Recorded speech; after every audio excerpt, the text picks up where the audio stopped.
equipment, drivers, insurance, regulations. Running an asset-heavy car haul business takes more than work. So please help me welcome 4 very experienced auto transport business managers. Say hello in the live chat, make new friends, learn from the best on ATI Auto Business.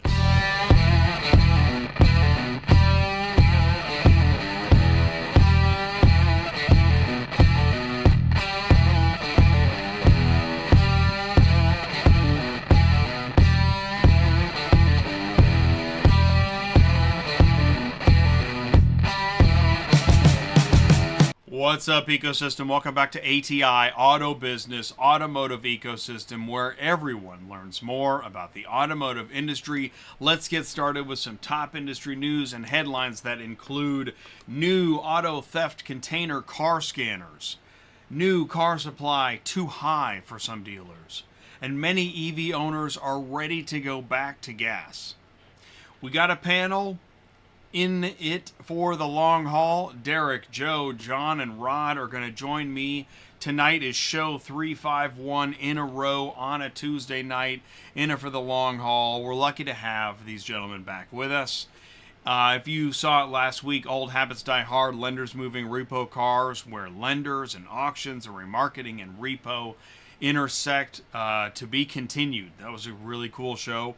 If you didn't see it, go check it out. I dropped 5 shorts this past week, and I am going to keep the consistency if I can. Know your ecosystem, OEM dealer, auction, logistics, remarketing, recon, compliance, and tech, all here on ATI Auto Business. And let's go ahead and deliver some ecosystem news. Here we go. Got a lot of news, so I'm going to try and fit it in for the panel. So how does the GTA's new mobile scanner stop stolen cars from being shipped overseas? It's a problem.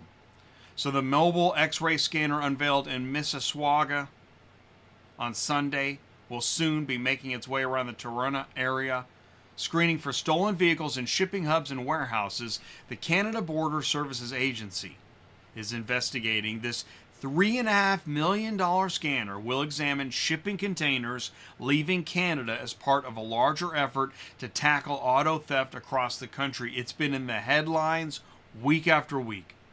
So the plan incorporates intelligence sharing between law enforcement agencies, focused on disrupting, dismantling, and prosecuting the organized criminal groups behind auto theft. But again, more importantly, there's a new scanner. This machine releases high-energy radiation that can penetrate steel several inches thick. It can image the entire container to identify the presence of... there's a vehicle in there. The new machine is capable of scanning anywhere from 25 to 100 trucks an hour, depending on the scanning mode. That's right, we're scanning the containers on the trucks. The unit will require a trained officer to operate. Because here we go, cars stolen from Premier League footballers found in shipping containers. This story comes out of England. Stolen cars belonging to 2 famous footballers, 16 million in pounds, recovered by Essex police. They were stolen in neighboring counties. Discovered shipping containers due to be transported to Dubai from a London gateway port. 517 vehicles and parts were recovered. So, 16 million pounds, that's $20 million. Laurel man sentenced to 37 months for conspiring to ship stolen cars to West Africa. Haitian citizen living in Maryland worked with others to rent and steal cars from companies such as Avis and Hertz, using false documents and credit cards, working with others to rent cars in Maryland, Virginia, D.C., Tennessee, and other states. The cars sent back to Maryland, headed to West Africa. It's fraud everywhere. Law enforcement is aware of more than 40 vehicles he alone and his conspirators either exported or attempted to export. Think of the massive size of this problem. In other news, Hyundai dealer agreement changes could be illegal in many states. The NADA is talking about this. The National Automobile Dealers Association has alerted Hyundai dealers of changes the manufacturer has made to their dealer sales and service agreements that might run afoul of state franchise laws. A memo sent from NADA to members warns that Hyundai dealers could be asked to sign several new addendums to existing agreements that could pose significant financial burden. The memo states that non-compliance with the terms outlined in the Hyundai addendums could result in potential termination of the dealer sales and service agreement. And a court rules dealership salesman did violate a non-compete agreement. Oh, man. Nothing's changed since before COVID. Here it is. It's going to keep on going. I got a lot of bad news here tonight. Used car salesman violated a 12-month, 25-mile non-compete agreement when he left one suburban Detroit Chevy dealership to join another nearby. Now, I realize there was non-compete news, and maybe that's what he was thinking of. Who knows? But he says he freely entered into the non-compete agreement, does not dispute that he violated it, said the court.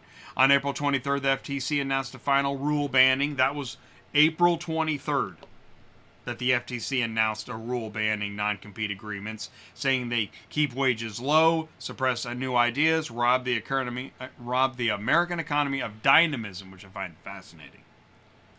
The FTC's announcement said the final rule would take effect on September 4th. Too early. This guy was too early.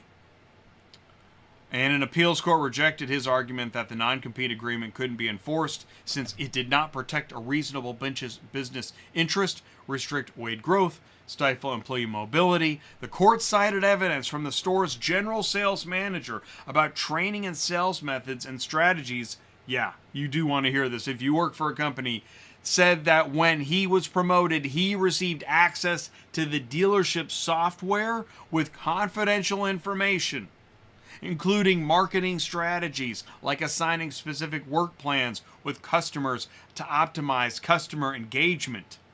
And DeSantis had access to managerial information, including customer transaction logs and revenue, inventory-related data, and marketing strategies and practices, and attended meetings where inventory management tools, inventory, and pricing strategies were discussed.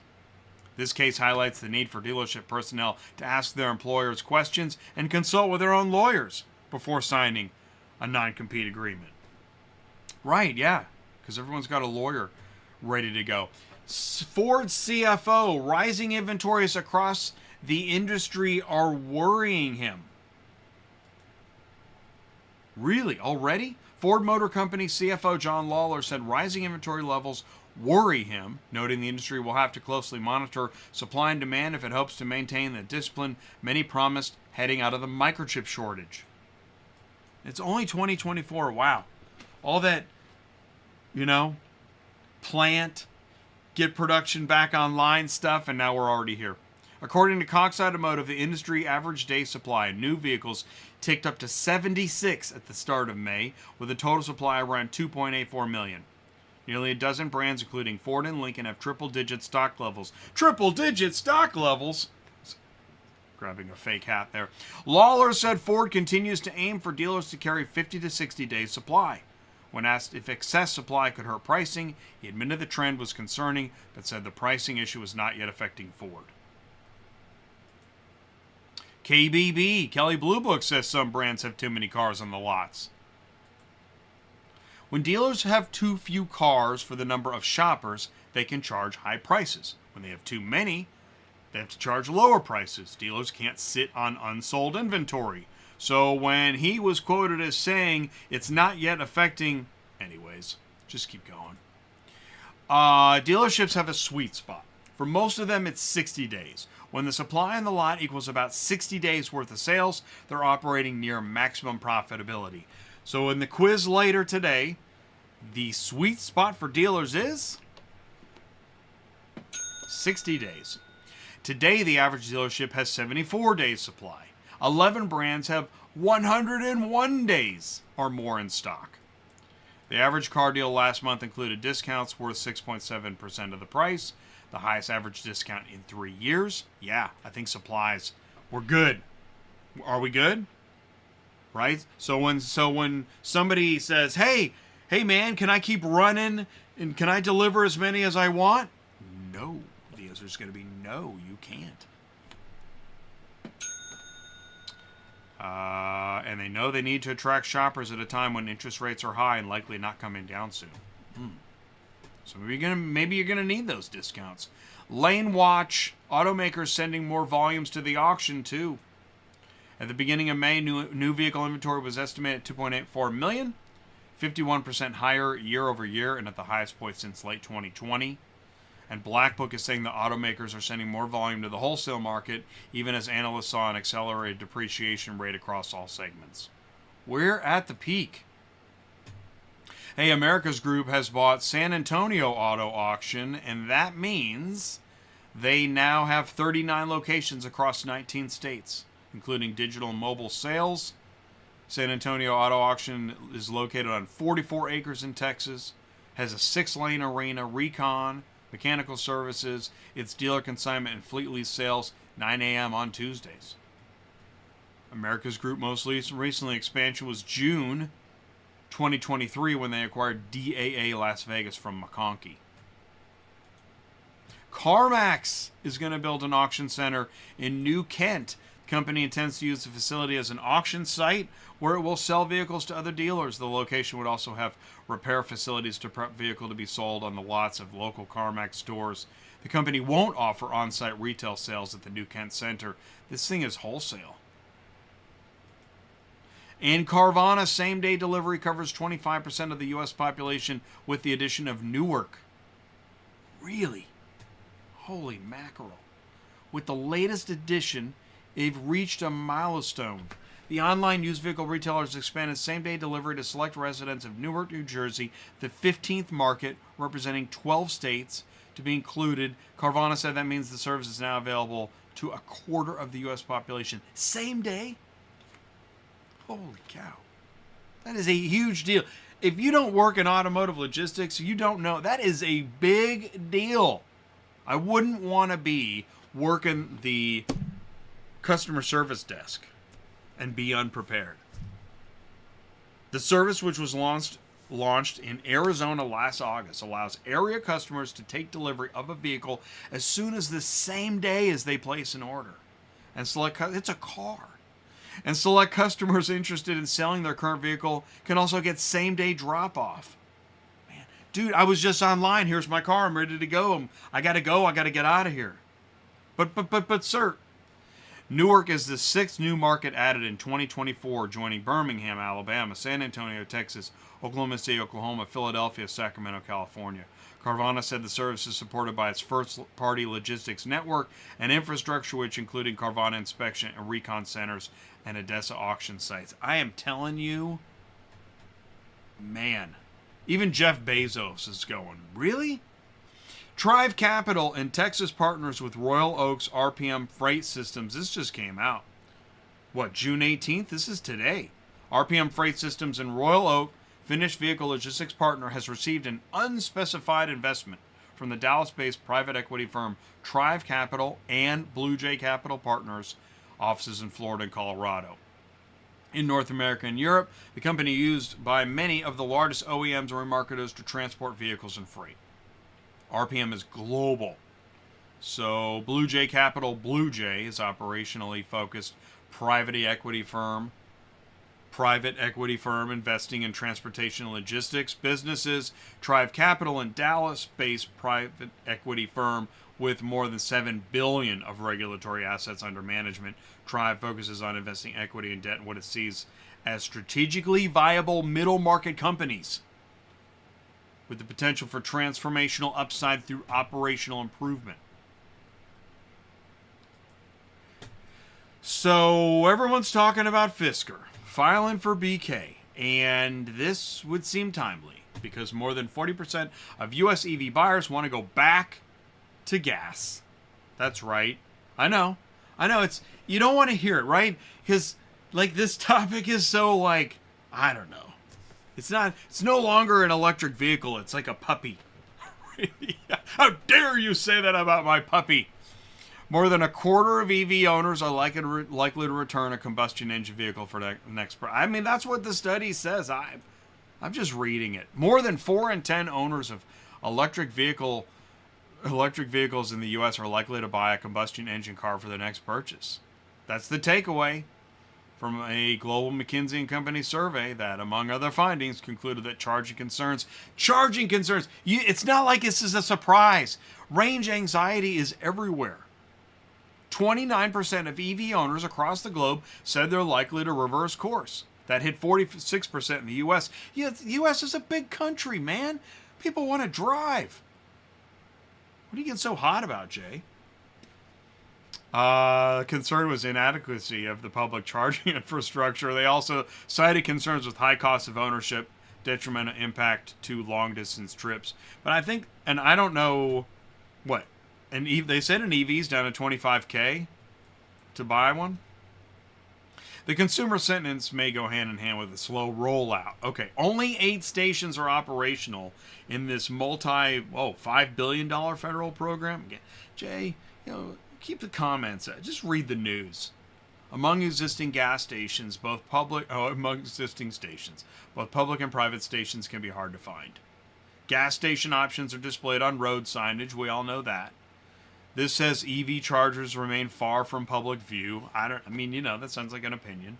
Part of availability is visibility. You can't keep chargers hidden behind a Walmart. Okay. What is going on around here? Who wrote this? Baltimore shipping channel fully reopens. It's right. We talked about this last week. We're going to be talking about it again tonight. Proficient Auto Logistics reports first quarter 2024 financial results. And so, yeah, man, Proficient. Initial public offering in May. Here's the highlights. Operating income is up. Income before taxes is up. Operational ratio is up. Total units delivered is up. Up. Yes, we might talk about the UAW. Now, the UAW, President Shawn Fain, is facing investigation by an independent monitor. This is like the EV article. You gotta have some context, because who knows? An independent federal monitor is investigating allegations of retaliation against other union leaders. Although the more I read it, the more I probably believe it.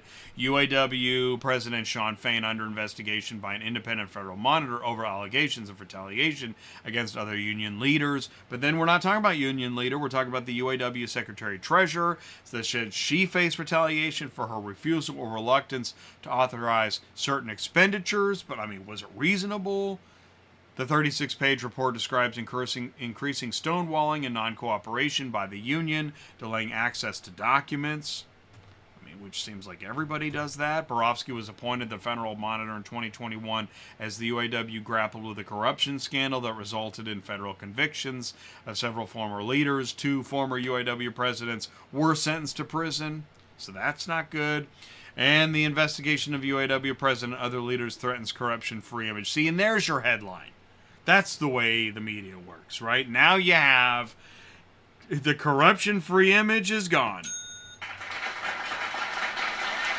And it could erode member trust and hampering. Who's to say? I don't know. But we're going to be talking about it tonight. This isn't a one-man show. I am adding Derick and Joe and John and Rod, so do me a favor. Leverage ATI. I don't ship cars. I move information. Ask your questions. Share your thoughts. Grow your business. My old buddy Ken says people are stealing the copper from charging cables. Well, no wonder they got such range anxieties. The cables are gone. If you can't beat them, join them. Go to atiautobusiness.com, click on the contact page, and get the podcast. And know your ecosystem. Do me a favor, stick around right after this. We will be live with Derick and Joe and John and Rod. Stick around. We'll be right back. Are you completely stressed out from all the calls and the contracts and the verifications of loads where nobody ever answers the phone? Call Murphy Auto Dispatch Services today. Murphy Auto Dispatch Services has over 15 years in the transport industry. We are your office while you are on the road. We book, we verify, and we bill out your loads for you. We have an excellent accounting staff and an even better dispatch team. Give us a call today at 417-273-0021, or if you want to email me, it's murphyautotransport31@yahoo.com. Give us a call today.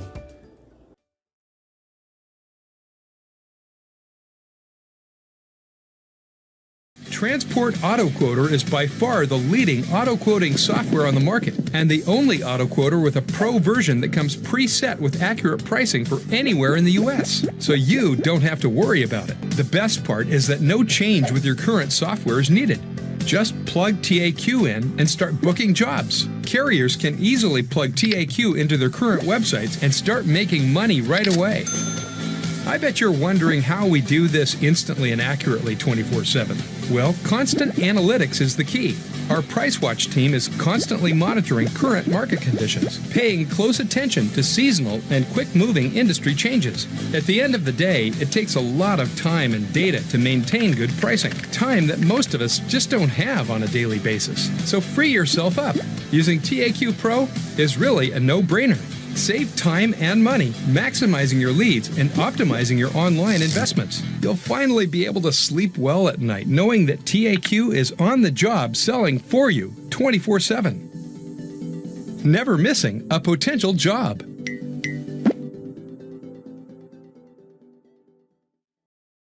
Don't lose any more sleep worrying about missing leads. Get Transport Auto Quoter. Quote the right price the first time, every time. Run your business with TAQ. Visit transportautoquoter.com. Link is in the live chat. All right, cool. Here we go. Thank you so much. Please do help me wish a very warm welcome to. They're in it for the long haul. We've got Joe Bercari, Rod Hamil, John Larick is here. Let's see here. And I think Derick, maybe Derick's here too. So let's kick it off. Oh, he's great. He can hear me. Okay, great. I heard Derick. I heard John. We'll kick it off with Joe. We'll say hello to Rod, and then we will move into Joe and Derick. Joe, John, and Derick. Joe, please say hello. Tell us a little bit more about you. How you doing, Jay? Hey, Rod. Hey, John. Hey, Joe. How we doing? Hey, Joe. Doing great. Good seeing you. Same here. Yeah, I actually don't look like that picture you posted of me. My God, that was awful. You know, sorry, man. I didn't have a lot of time. I was trying to find. I thought you'd say. And said, "Don't ever use this again." Oh man. Well, it's there are times where being a one-man show is harder than other times. And when it comes to graphics, I can do the video, I can do the audio, but the image stuff, yeah. Sorry, Joe. I'll get you a new one. Did I hear Derick is on here from Fine Line also? Yeah, I'm on. I'm trying to get my camera to work. Oh, copy. Story of my Well, life. hey, you got an excuse then. That's okay. My photo just looks bad. Joe, when I looked at that picture, though, it was great because you were behind looking over our shoulders. Yeah. Well, and it's car hauling. Like, yeah, I'm the creeper. I figured he was loading or something. Yeah. But it was great. Hey, Rod. How you doing, buddy? Hey, John. Good seeing you, brother. Where do you want to go from here? Oh, that's funny. All right. Well, I had kind of, and by the way, thanks, live chat. Thank you so much. So we could talk about, all right, well, number one, we were going to do this Port of Baltimore update. So let's start with Port of Baltimore. Is there anything to say at all? I mean, I'm not hearing anything much different other than that it's still kind of a backed up, and it's going to be that way for a long time. That's a lot of traffic flows in and out of there. So Yeah, we've had a couple big ships come in there, unload 900 or 1,000 cars. So we've been moving along. So, okay, there are going to be folks. I got to say, I'm included. What does that look like? 900 or 1,000 cars shows up. You got a bit of, Port of Baltimore is not 100% right now, or is it? Tell me more. What is that? How did that go?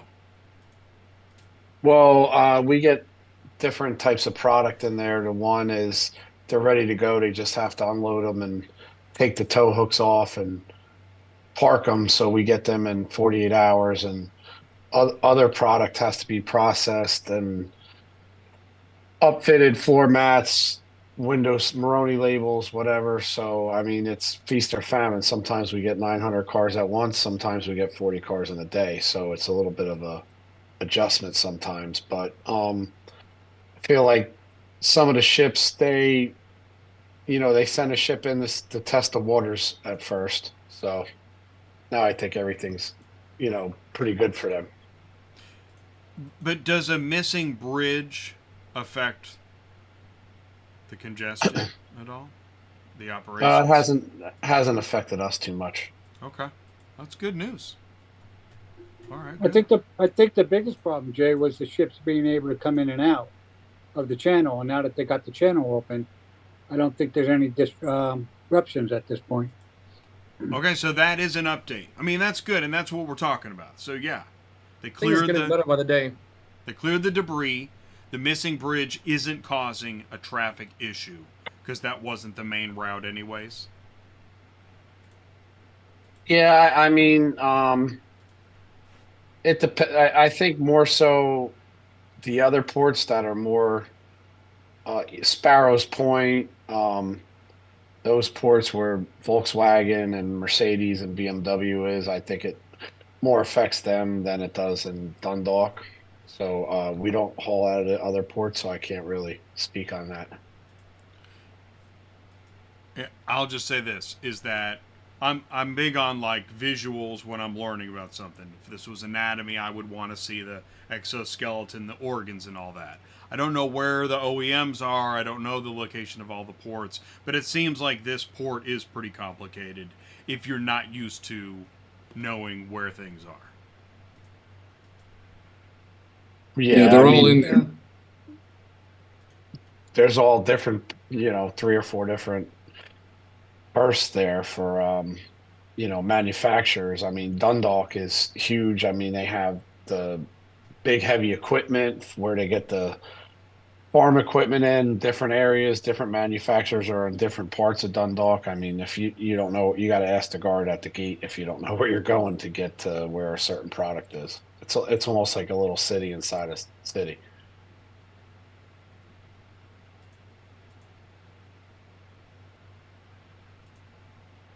Oh, Joe took the screen. You got something to share? Yeah. Yeah, there's Hey, Sparrows Point right there, and Dundalk right next to it.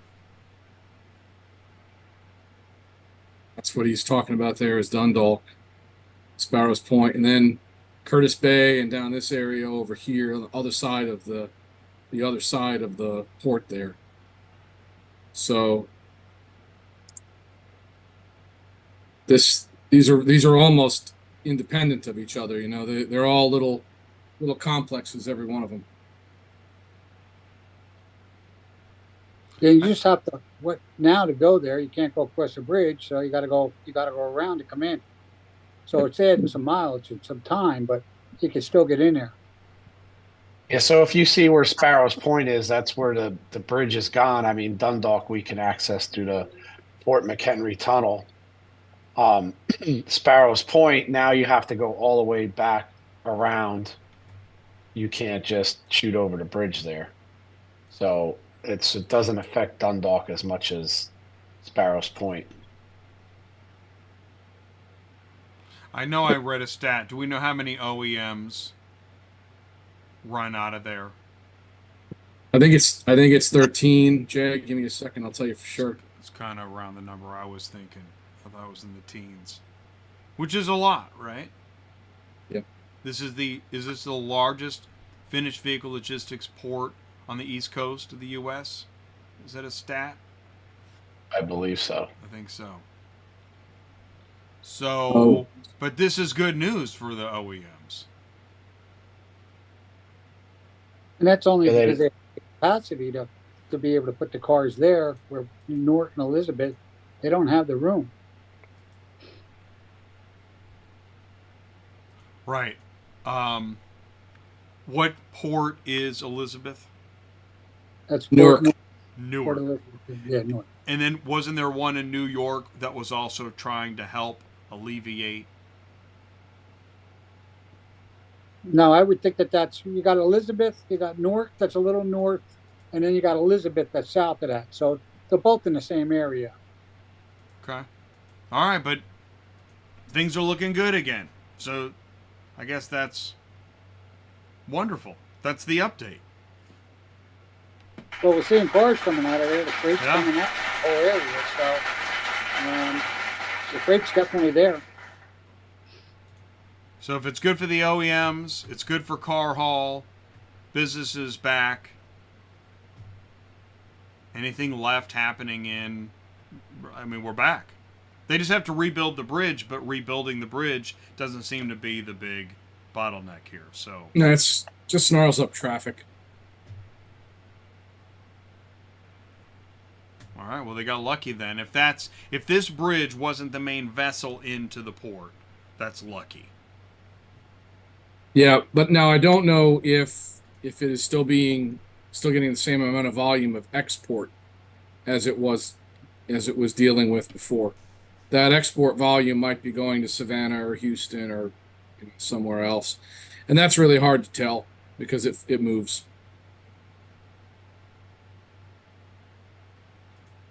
Joe, I got a question for you. Do you think that the manufacturer is going to be closing down to retool in July, or you think because they're so busy right now they're going to keep going? A lot of what I'm hearing is that they will be retooling, but they have such a high degree of inventory to work through that we probably won't notice it. Great. Kansas City is thundering right now. I can tell you that I've seen spot requests for the Dearborn area and up that way. Quite a lot of Michigan actually, and down south quite a lot. So yeah, I think there will be some retooling, but we're dealing with very, very high on plant inventories that need to be drawn down. Joe, do they have a lot of reworks, units that were missing parts that have been in storage for a while that they're working through? Yeah, that's what it seems like. I mean, it's hard to tell if it's what the root cause is. It could be any number of things. Could be rail car availability for all I know. It's kind of a mishmash, and they're using up a lot of smaller offsite yards, so it masks what belongs where. But Right. At least that's what they're doing here. So, but no, I think it's probably not one problem. It's probably many problems, and you're trying to shove a bowling ball through a garden hose with these kinds of releases, and that's it always takes a tax on the system.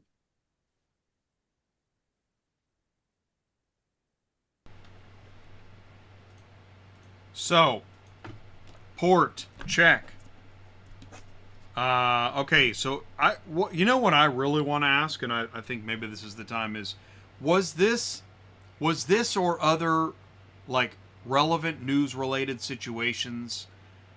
Did you see anything like this like at FVL or at AHA? That's what I really want to know. When you go to the trade conference, other than kind of macro topics, are there like relevant news related micro topics that turn into I can say, Jay, when we went out to Las Vegas, and Rod was there and everything, there was a lot of talk with the OEMs about trying to get their cars moved quicker.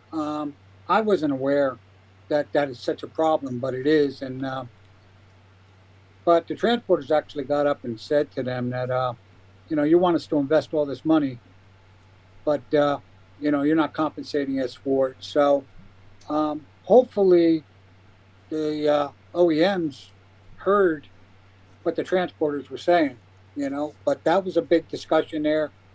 And the other thing is that they're talking about, it all comes down to how fast we can get the cars delivered. I mean, they're all concerned about that.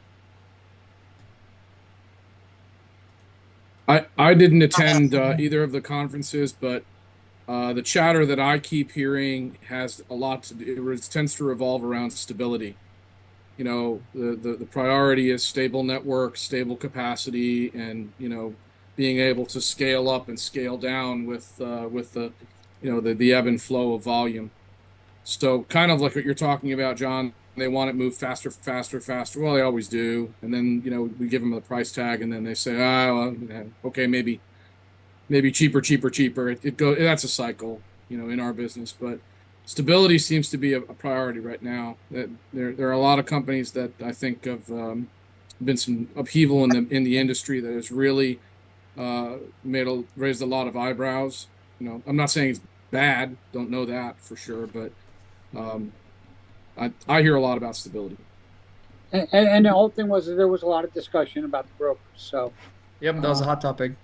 yeah, it's a very hot topic, and we'll see what happens with that because hopefully they heard what the transporters have to say, and we'll go from there. I mean, they're asking us to invest $400,000, but they're not compensating us for it, And the one thing they did make it clear is they want us to update our equipment, get your, they want to make sure that we're reliable and everything like that, but they're not compensating us for it. All right. Thank you. I got that. And I realize that, I guess I've been around the block long enough, and you guys have been nice enough to, get on the panel and be here, so I don't want to hit you with any curveballs, but that definitely got my interest. Let's go back to OEM days supply. Did that news surprise you? Like some of those headlines? Did you see what the Ford CEO was saying and how many days supply are on dealers' lots and how high some of those numbers were already after? Have you guys been just cranking out cars to dealerships and that's what's happened? I think the dealer trades has been on the increase. We've moved a lot of freights from one dealer to another, and we haven't seen that in a while. And I talked to Joe about this because our whole thing was I being on the other end of it and always looking for work. I wasn't aware that these cars weren't being delivered quick enough, So, we're saying to ourselves, here I am begging for work, but then I'm finding out that, they're upset with the carriers because they're not moving the cars fast enough. And I didn't know that. I didn't see it. And I talked to Joe about it. And it's a problem that I wasn't aware of. Yeah. Well, that also has to do with a lot of times, it's feast or famine. Like in the ports, you get a big ship, you knife through it, then you're waiting for a while for another ship to come in, or if there's inventory that's been sitting and they're doing reworks and then they slam reworks on you too.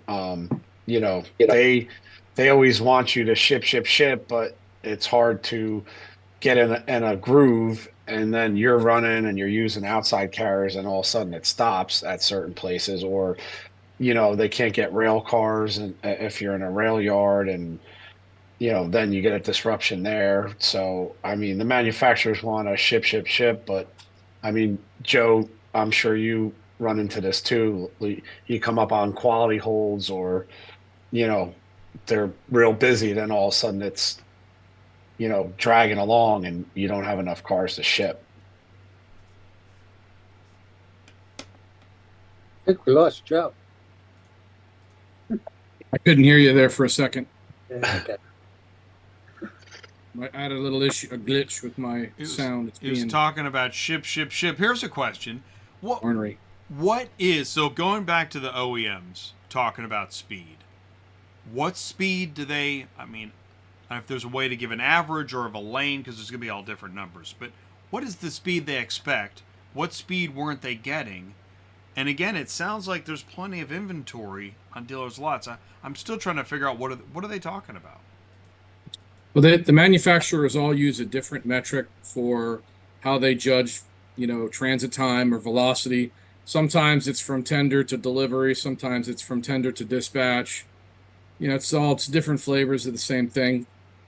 But I think, they're just different ways to measure speed. And so for one of our manufacturers that we do a lot of business with, they want a certain percentage. I think it's 80 or 85% of the volume dispatched within 48 hours of tender. and that doesn't count weekends or holidays or things like that in the equation. So that's a really tall order if you're building loads across very sparse areas. Very difficult to be able to service that and make money, because your truck isn't just going from one pickup to one destination. You're kind of doing a lot of this to deliver. There are how conversely, I mean, there are also high volume areas that we service that we beat the standard because it's just very easy to build good loads. So it's all trade-offs. I would say that in general, if I had to kind of pick a number, most of the time the dealer, or excuse me, most of the time the manufacturer prefers that you have no more than 3 or maybe 4 days worth of average dwell on the lot. That means that for every unit you have that might be, let's say, 6 or 8 days old, you have 3 or 4 units that are 0 and 1 days old, bringing the average down to whatever that KPI is. There's a lot of ways you can play with the numbers, and like any statistic, it's got its merits and its flaws based on what you're looking at. But by and large, you want to be moving the cars within 4 days at the most, 5 on average. You're going to have those weird spots that just are hard to get to. They don't take after hours, or their density is just very, very difficult. So you just do the best you can with them and try and ship a lot of younger units with the older units to be able to sort of balance it out when you reach your KPIs. Most manufacturers look at this information during some sort of time cadence. Often it's every month, sometimes it's every quarter. There are a few that are more aggressive than that. Again, it kind of depends on what you're hauling, the distance that you're going, what market you're servicing. The market in the New York tri-state area and the market in St. Louis are very, very different. The challenges are very different. One may or may not be more difficult than the other. That would be an interesting argument to have one day. But but the environments are very, very different. The traffic is very, very different between those two places. So the pickup those challenges. The pickup locations for new vehicles then would be port, plant, railhead. Am I leaving any and mixing out? yard? Yeah, intermediates like mixing centers and stuff like that. There are some mixing yards that manufacturers are currently using. They shuttle them off site of the plant to an intermediate area where they then sort them and do whatever they do with them. I gotcha. Okay, so are there any businesses where they have an advantage of fitting the 48-hour dispatch, or does everybody have? No, it's as diverse as you can get. If you're running a shuttle where it's always the same point of pickup and always the same point of delivery, 48 hours is a piece of cake. All you need is the right number of trucks and you're in good shape. But if you're delivering, out of a plant where your average length of haul is 750 miles, then 48 hours can become challenging, especially if you have a large geography spanning 2 or 3 states. It's very difficult to be able to meet that number. So I'll admit it's a bit of a setup, because how can a broker have an advantage over an asset-heavy company when it comes to fitting these timelines with an OEM? Because brokers have time. They don't have the same they're not held to the same standard that a fleeted organization is held to. And also, they don't have to get their trucks to the terminals because maybe half the trucks are already there. Versus us, we have to route them there to get that 750-mile run. We don't just have a truck sitting there 24/7. Plus, a brokerage can draw. The fleeted account has a set type of equipment, and this is what you have. And it could take years to build the fleet so that you have the right combination of equipment in it to service a particular account. The brokerages can go to the open market and just pull from any Tom, Dick, and Harry. If you need 3-car wedges that day because you've got a lot of dualies, then that's what you broker to. If you need 9-car carriers because you're shipping a lot of small cars, that's what you broker to. You set your cost, presumably they set their cost accordingly. I don't know. I don't do that business, but. And usually the shuttle trucks are different than the long haul trucks. We got day cabs versus sleepers, so you can't really switch drivers or just tell them, hey, run this to help out. Well, if you can afford to carry 2 different fleets for 2 distinct pieces of business, then you shouldn't be in car haul. You should be in doing whatever it is that got you that much money to afford that. You probably need to be in finance because you're a genius. Yeah. Well, the other thing too is the brokers don't fire up until the ship comes in anyway.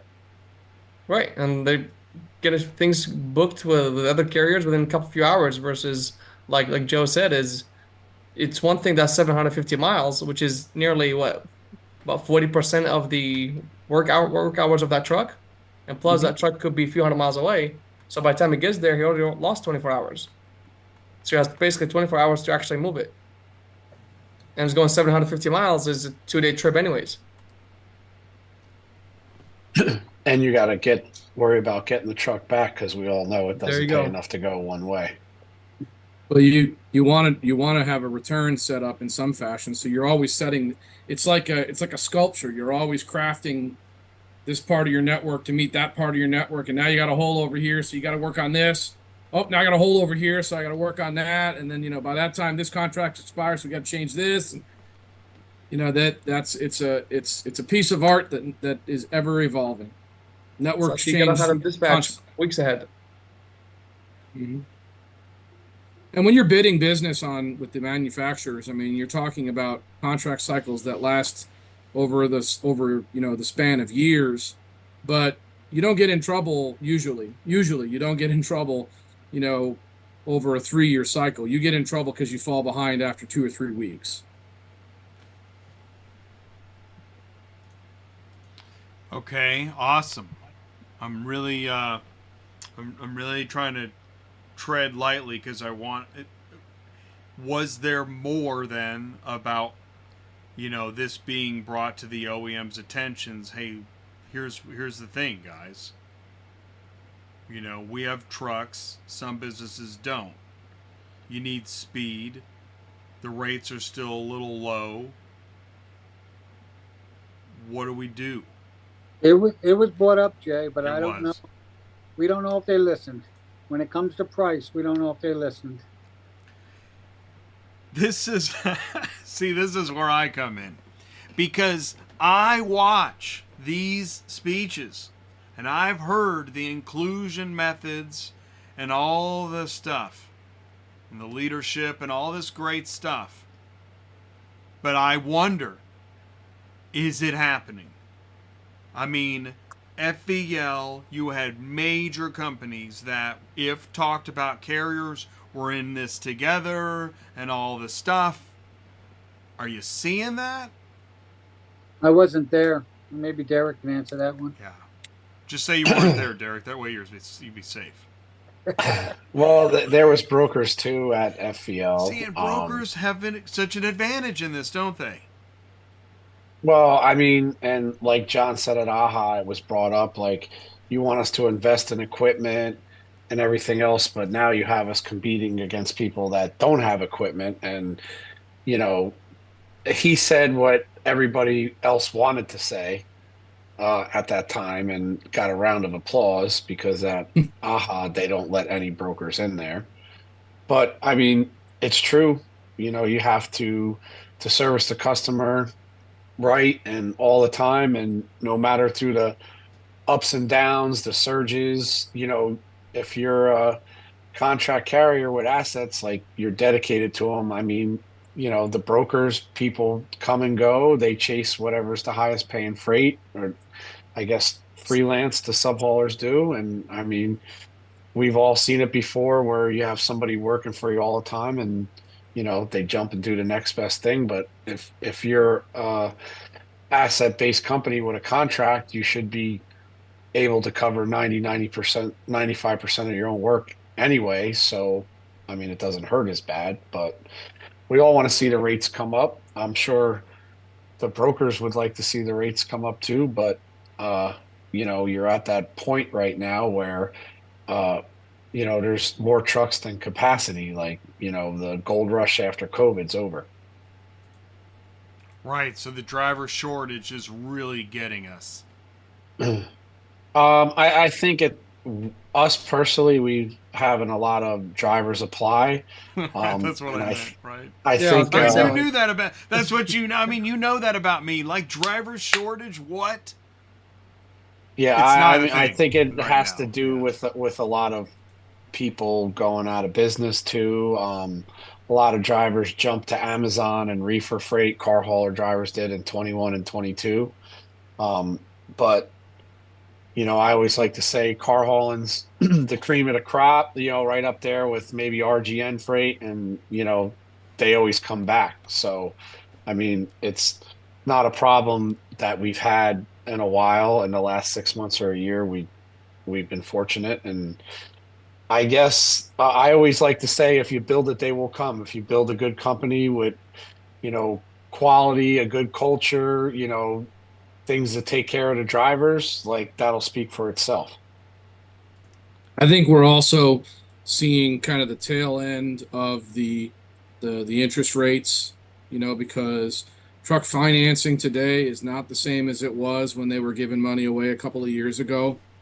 And so, although the larger fleets are feeling it too, the individual investor that used to be able to get, a pittance of an interest rate, now it's a lot harder for them to pull that off. That money is a lot harder to get your hands on.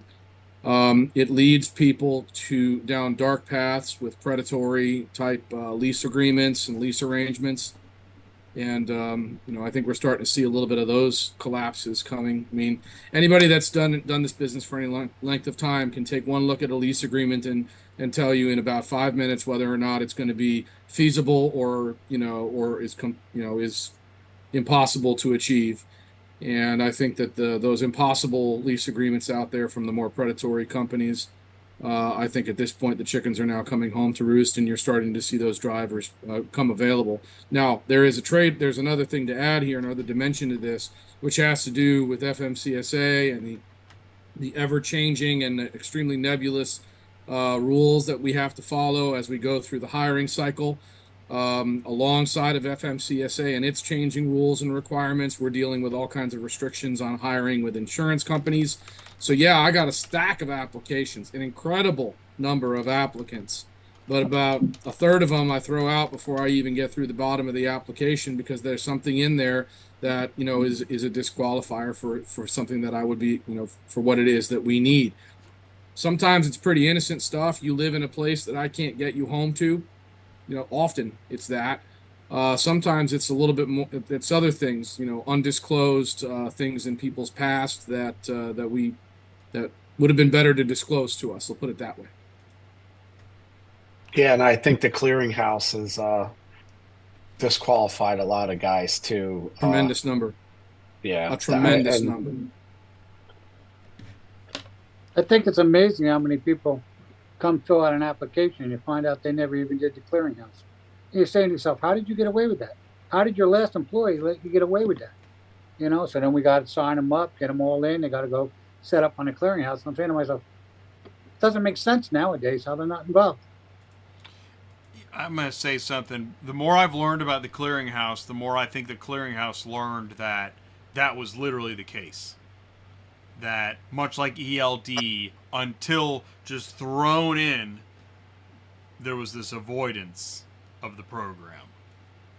And it used to be possible for you to apply in one state and have a background, and apply in another state and have an absolutely clean background, and two companies would be absolutely independently incapable of confirming with one another that had happened.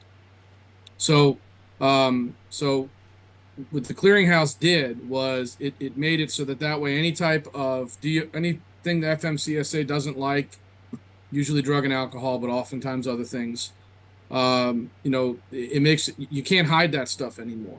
It's just not possible anymore. And so a lot of people that came from that old school that can't wrap their head around that, sit there and think, oh, I don't have to talk about this, that, and the other thing that happened, thinking that, it's just going to fly under the radar. And no, not anymore. It's not how it works anymore. So, did you read there was a senator or congressman that is or has like given the golden ticket to like 175,000 residents of Maryland that had cannabis convictions? I say this because, and by the way, there's probably some previous owners, presidents, and GMs and otherwise that, if all the states were communicating like they are today, probably wouldn't have made it to where they are. The thing is, if we tighten the trap enough, nobody's going to get through. That's okay. But these systems, obviously they're developed for a reason. But I think that ultimately what we're saying now is that the system is in place and it is having a real effect. But I don't know. And that, go ahead, John. I don't know if that affects a CDL driver. I think you're talking about a regular driver with a regular driver's I license. am talking about regular people, not CDL drivers, yeah. Because we got notification in New Jersey. Well, that's where this issue is a social versus commercial issue. They got no rights commercial. They can do whatever they want. And they keep teasing articles as if that's going to change. It's not. That ain't going to change. They keep remember that the FMCSA, the F in FMCSA, we all probably have an opinion on what the F in FMCSA stands for, but it actually is federal. That's the F word that it stands for. Which, the states can legalize everything they want. It won't matter. The federal guideline is what it is. There's a national conversation that's being had right now. It's a good conversation. It's worth having. But do I think that the FMCSA is going to release any degree of control? No, I do not. Never. And the people would never agree with that anyways. Right. The moment that there's an accident of any kind, I just heard someone another sits there and says, commercial but today. look at this person's background history. Get in a truck accident. This, and this. Come here and ring that register. That's never going to stop. Yeah. Yep. I know. That's what I was going to say. Economics and politics. A year ago, we knew this June 24 region would be tight, right? High interest, anxiety. Things are tight, right? I think eggs are back down and nobody's wearing a mask, but things are tight.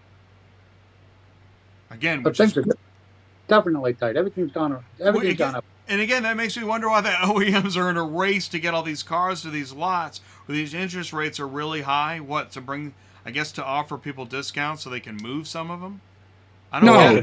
Stock it on the dealer's floor plan, and that's why. That's it. They're just transferring money. Oh, and also, thank you. And also too, they're trying to, there probably is an actor out there that is trying to throttle the amount of supply to increase the price against the demand, and eventually there will be some other actor that will say, to hell with that, I'm going to flood the market and sell 1,000 more units or whatever the number, and so on and so forth. That's our economy. That's nothing new. It has happened a million times since 1900, whenever cars got sold. So I think there's a little bit of both of those things at play. That makes total sense, Derick. Thank you. That does. They got to get them off the books, get them on the dealer. And I guess the irony of maybe we should have kept making ventilators. I say these things like seems like 100 years ago. It wasn't that long ago. Where we're all wearing masks. The whole world wanted to get involved in making ventilators. And we were worried about, inventory, plant production. All right. So then I'm just going to tease it. Politics. If there wasn't enough to be worried about, then you have politics. And we're not going to get into picks and all that stuff. But what I'm saying is, in 3 months will be September 18th. Well, shoot, in 4 months, that's October. So we're in for like 135, 140, 150. We're just going to ramp up an anxiety. our anxiety for the next 150 days is going to continue like it's been, right? It just gets tighter and tighter. All this stuff about AI. You see these things about, what's going on with companies and employees. Luckily, AI doesn't affect the truck guy. Does it? I mean, I don't know. Does it? I don't know. You hear rumors out there. I don't think so, right? It shouldn't. AI's It's labor. AI's not driving a truck anytime They're not soon. going to put them on the truck for you, that's for sure. No. Even There though are the up there. those companies that are talking about autonomous. You take it. No, we AI have dispatch. hauling. Yeah. AI dispatch, but that's not the driver. No. In fact, AI is going to disrupt the broker more than the asset-heavy business. If anything is helping us, honestly, a lot on the dispatch side for sure. Route optimization, damage-free deliveries, the fact that when you take a phone, when you take a picture of a car, it'll say, hey, this is not a key, it's a car. So the stuff like that is kind of helping us, if anything. But I don't think it's going to really hurt the driver's side. AI is a tool. It's just a tool. That's it. Will People overthink it. Do you It's just think a tool? will AI help the OEM that wants 4 to 8 hours? No, Mm-mm. No. AI can't make you pedal faster. It might tell you there's a better route to go and whatnot, but You still You know, need at the a end of the day, $1,000 it's- truck. the human being that executes it. Just to put in perspective, I pulled this up in 2019. We had a SARS of 17 million, something like that. Yes. In 2020, our SARS was like 13.2, and the projection for 2024 is going to be around 16, give or take. So we're still not to pre-pandemic levels today, and the capacity today is as tight or tighter as it's ever been, in my experience. We're not, and I'm not saying our dealerships in Jersey. Now I don't know if it's because we're so close to New York or what, but I'm not seeing our dealers with inventory. Not like it should be. It didn't come back the way it used to be. So I'm just wondering if they did have inventory, if they're still going to have a problem selling these cars because they're priceable. Because nobody wants to pay these percentage rates on these vehicles. See, that's And the what I was price of gonna the say. vehicles have went. The MSRP No, too. true. The MSRP is increased. So the cost of capital's gone up, and the cost of the capital expense has gone up. Yep. Other than that, it's pretty terrific marketplace. What is the average monthly payment now? It's like $750 a month, which is Yeah. outrageous Exorbitant. for a family car. And back to the AI discussion. I was in a conference in Raleigh, North Carolina, and one of the big 5 brokers. I was in. They were pitching the AI-enabled platform, and they're saying it's better than using a small asset-based company to hold cars. You rather just have the AI-enabled platform. And I wanted to ask him, but I just don't want to be that guy, the jackass. I asked, like, how is that going to move the cars? What is the platform going to do? The car still needs to get on the truck. It still needs to get shipped. It might help it, but you can't say it's better than having a local transporter. Money moves cars. That's what moves cars. That's it. But I wrote this down. I want to take a moment. Are we saying that since AHA doesn't let brokers in, maybe they deserve a little bit of credit for that? Oh yeah, because it's strictly built up. It's an asset-based association, yeah. Yeah. I mean, we appreciate them not opening doors for brokers, of course, but Yeah, but I never fully realized the impact of that decision. And I think I'm seeing that now, that is actually pretty cool. Well, think about it. I mean, you think about it. You're going to have two very distinct and different philosophies on the business battling. I think it was pretty smart of them to make that call. If they're going to represent the carriers, then carriers. That's a tough wall to hold. That's Oh, I like don't think Lord of so. the Rings, I mean, there's a lot. No, You I know? don't think so. I don't Well, think so. I mean, that brokerage is not going away. Don't take my meaning like that, but there's always going to be a value of standing capacity, in my opinion.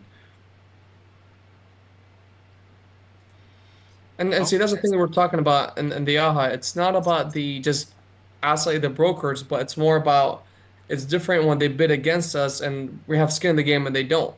It's one thing for them to be the overflow. That's a great tool to have for the OEM, but when they're sitting there in the front of the table bidding with us on contracts and like most of us do, $4,000 per truck, and plus the safety department and all that stuff and maintenance and everything we deal with, versus somebody who just with a brokerage. How can we compete with pricing with them? Our overheads are 10 times higher than theirs. So that was a discussion that was brought up in AHA. It's not about just having the broker, it's about having the broker in the front of the line with the carriers. Well, so that's the thing is, I mean, the reason I talked about holding a wall, and this is why I will talk to everybody. Dispatchers, brokers, carriers, insurance agents, accountants. I want to talk to everybody because it's the way to learn every perspective. But like Sue and I on Thursdays, when we look at load boards, and we look at them again a lot lately, I mean, every load board is basically a broker or brokers. It's mostly brokers. And the experiment was a load board like U-Ship. And who figured out what to do with U-Ship, and then just all these other companies came in and started doing it too. And the answer is brokers. U-Ship is all brokers, allegedly. Waiver, all that stuff. But I mean, it is. I don't even know how U-Ship works anymore, and I don't even know anybody that checks it anymore. And I don't know if U-Ship cares that I said that. But that is the state of U-Ship as far as car haul, owner operator, why, go through the madness. But a load gets posted and 10 brokers bid against each other to then broker that load. And that's what happens with brokering, is brokers will find a way to then compete against each other. And for the carrier to enter the arena, you see this at the conferences too. I've talked about this. If you go to a conference exhibit hall, Rod, you know this. John, you've seen it. Joe, I think you saw it.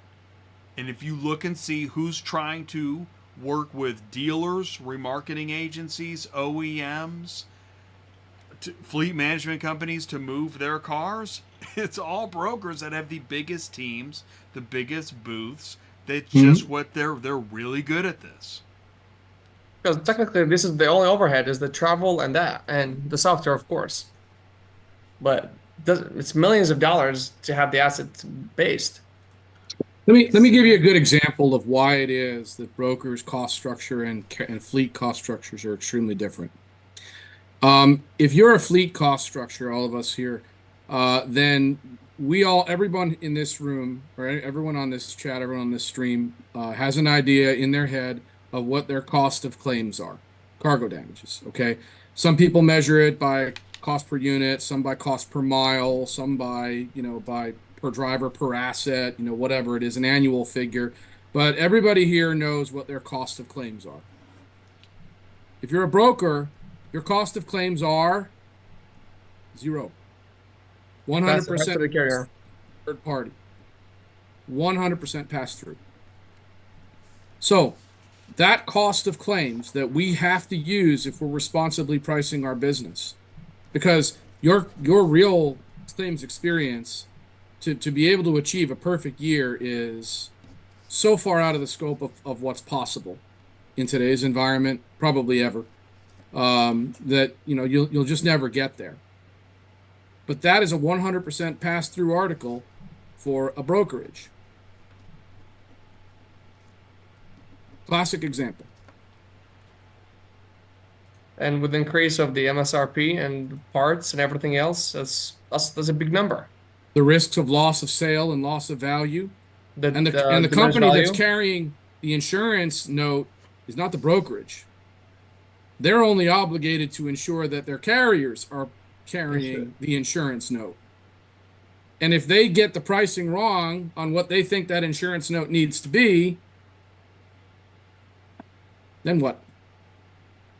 They're gonna wait for your money. They're gonna hold your money. Well, that's the other thing. Yeah, the 6 month hold, the 9 months hold, the year hold. It's like, send me the invoice. Let me pay for the damage. Very, Or- very, very different business. They're very, Right. very different model of business. I've always said that. I take the car, from somebody I know. Take the car from you, Joe. I take the car from Derick. And there's a damage. We call you. We say there's a damage. At least we get it taken care of. But you talk, and I'm just the brokers will just hold your money. They'll hold your money, and when they finally decide to settle, that's when they settle. It's taken care of. But who knows how long that's going to take? Well, for a carrier, there's an incentive to do the diligence and try and I don't want to say defeat the claim. That's the wrong term. But if it's a damage that's covered on the driver's inspection, then we can do the diligence to be able to say, hey, look, this wasn't a claim that we created. This is something that we caught on our inspection. That gets passed on to a different thing. There's no incentive for a broker to do that. They don't give a damn. Whoever it is that's paying, but that's hauling the load is paying the claim, whether they did the right thing or they didn't. So, they could just rubber stamp everything that comes across their desk. Now, I'm not saying that they do that. Maybe some do. I don't know. But, there's no incentive is the point that I'm making. Whereas to a carrier, that's something that's in the top 3 list of things we consider. One of the reasons why I like to have this conversation is that somebody recently brought up on my Thursday show is the power that brokers have and exert over the volume of loads that they have under their control. And whether it's conscious or not, and it's hard to argue that it's not conscious, but when you get to the point where you're posting hundreds of loads a day, there is a power there. And if you don't like the way somebody interacts with your authority, no problem. We don't need you anymore on our list. And this is it's something, it's almost like it can't be talked about. The powers that brokers have with the volume of loads that they post is something that the owner operator can't talk about. And it kind of sucks to witness. Well, if the owner-operator pool wasn't as deep as it was, then brokerages would struggle to exist to the extent that they do today. You just beat me to the punch. That's what I was going to say. The problem is, like I said, you got to build relationships. You got to know who you can do your work with, and then you won't have these issues. Right. When they're a dime a dozen, Yeah. then there's no incentive. So owner-operators are a dime a dozen. There's lots and lots of smaller companies that are usually single or 2 or 5 truck fleets that that's how they make their living, is just bouncing around, ping-ponging around through the load boards. So could we say then, rather than driver shortage as a problem, owner-operators are a dime a dozen? And neither of those are nice, but there are plenty of owner-operators. Is that because owner-operators will say, man, the rates just stink out here. That would But be someone why. hauls it until they don't do the work, until they protest with their capacity, then the rates are not going to improve. They call it gas money. I've seen $2 a mile sometimes. I'm like, how is that gas money? It's Absolutely. the cost of a windshield will take all that out. I've heard drivers say, it's Yeah, I mean gas the, money. the cost the Dude. cost of fuel is half of that, and you're there with zero risk. That's actually one of the reasons I had to get out of dispatching, because I couldn't understand. That's not gas money. And what they don't understand, it takes a quarter of a day to load, a quarter of a day to unload. You hold it for a good day. You lost a day and a half for gas money versus you could have deadhead and been there in 4 or 5 hours. Then you could have gotten a really good paying load to take it to the next place. So it's all about the business plan. And this is what the loads boards are great for what they do. You just got to know how to use them. And a lot of people don't. They're a weapon. They're a tool, Right. just like AI. I mean, Joe said it earlier. It's you send the truck 700 miles, great, but it takes about what 1,500 miles to 1,200 miles to bring it back, because you don't just shoot it back. You got to go through your network and through your terminals and bring it back. But like you said, it takes a long time to rebuild, to build all this and know where you start and where you end. You can't just go to Dallas and wait on Manhattan Dallas to go sail on Wednesday and hope you get something back east or north. You gotta have a plan weeks ahead. Let's go ahead and talk about that for a second, because I know I've heard everyone talk about that in different ways. Is that when you go from 1 truck to 5 trucks to 10 trucks, 20 trucks, 50, 100, you are now part of, somebody has to spend all day and all night thinking about, yes, every leg of the triangle, the quadrangle, and then one of them goes away, and then one of them is surging, and then, right? I mean, this is a non-stop managing. Yeah. Welcome to trucking. Dispatchers, good. And it is. It comes down to good dispatchers. You gotta be talented dispatchers, right? Not just somebody knows how to put zip codes on platforms. You gotta think outside the pictures. You gotta go to these conferences. You gotta talk to Joe, Derick, myself, all these people. What do you have today? What do you got tomorrow? Yeah, like I said, build relationships. A dispatcher's got a lot of jobs. He's got to deal with breakdowns. He's got to deal with, a guy not being on time. There's a lot involved in a dispatcher, and it's a lot of work for them.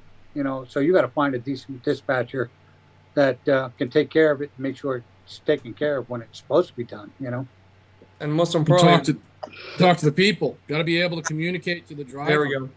And there we go. I always tell them, like, call them once a day, once every day. You got to hear their voice. You got to hear your tone. You got to hear that you're actually working hard for them to find them loads. Yep. Yep. We got to joke about that. We joke about that all the time. You can't We'll just go shoot a hug a text. driver. Yep. You can't just shoot a text. Hey, got you this load. Good luck. Nope. Call them. Say good morning. See how they're feeling. It's 5 minutes. Oh man, I carrier relations department. I want to talk about that too, but also in that, in business development. Hey, we need capacity from here to here. You need to look for that, right? That we have this empty leg of our rectangle, right? So how do you do that? Let's say, right, you got to Dallas. All the trucks are in Dallas. We need to get them back to Baltimore. How do you go about figuring that out? Like Now you want us to give up our secrets. Hey, all right, cool. We'll change topics. Like Joe said, just talk. Right? Pick up the phone. Right. All the brokers are like, oh, this is the good stuff. Okay. Now, what you're saying, Jay, you gotta know who they are. You gotta know who's moving what, where they're going, and you gotta build your triangles. So this way, you know who to call when you send that truck to that area, and then you got to figure out where you're going to send them. You're going to send them north. You're going to send them south. It's a lot of work on a dispatcher side, and he's always trying to put as much as he can on the truck, per mile. So it's a lot of work. And this business development doesn't happen by just finding stuff on the load board. Months to years sometimes. Right? You got to develop relationships. So you'll throw 100 darts at the board, and you'll hit maybe 3. Mm-hmm. It is a very, very, very, very long process. I was gonna say that it's all about relationships, because you got to be able to have those honest and open discussions with your customers. What it is that you need, what are you trying to accomplish, what do they need, how do we help you get there, and then connecting dots. And then the other thing that happens too, you finally get something set up, you're going smooth, and all of a sudden somebody loses the contract, somebody else has got the contract, so now you got to rebuild everything and go the other route and find out who, but that's the only way you're going to do it. You got to get out there and meet these people, find out who took that contract, and reestablish it. Yep. Because you don't want to lose your other leg. To pivot back a little bit to what Rod and John were saying too, the best business development people that I know were former dispatchers, because they're the ones who have the BS sensor about what you can and cannot pull off. Remember, the drivers have a ticking time bomb on their dashboard every single day. When they start their shift, they have 14 hours to be done. And so you have to have some sense of reasonable, ability to judge what can be done in a day, a week, a month, whatever it is. What's feasible, so that way you can put that information to good work. Well, and I appreciate you saying, because I was thinking relationships, yes, of course, but this business sales acumen, is a really important part of being able to figure out how to put those pieces together. So, and I want to add that because I've heard it's all about relationships. It's all about relationships. Well, that's definitely part of it, but that's not the whole thing required. Of course, yeah. Yeah. Well, carrier relations. Speaking of relationships, it's all about relationships. Carrier relations departments. I was saying that brokerages would do well by developing their carrier relations departments. By talking, not just having a barbecue and, I don't know, dog day or whatever, but, being in touch with carriers and helping them develop their running lanes, really being in touch. Help them grow. Yep. Yeah. And this is something that the AI that I don't like about with the load board that we use. They can go there, request it, and we can accept it and move on. But you lost the human touch, the phone call. I want to hear who am I talking to. I want to hear if they actually BSing me about delivery or they're actually going to get there on time. So it's great that sometimes when we're busy, we can just, if they're a verified carrier, shoot it to them, great. But if they're new people, even though they're verified, still, like, we want to have that personal touch. Just get to know them and establish a relationship in that lane. If they're in the regional in that area, why go back to the load board? I can just, every Tuesday when I get my VINs, I can just shoot it to that guy. How about this? How about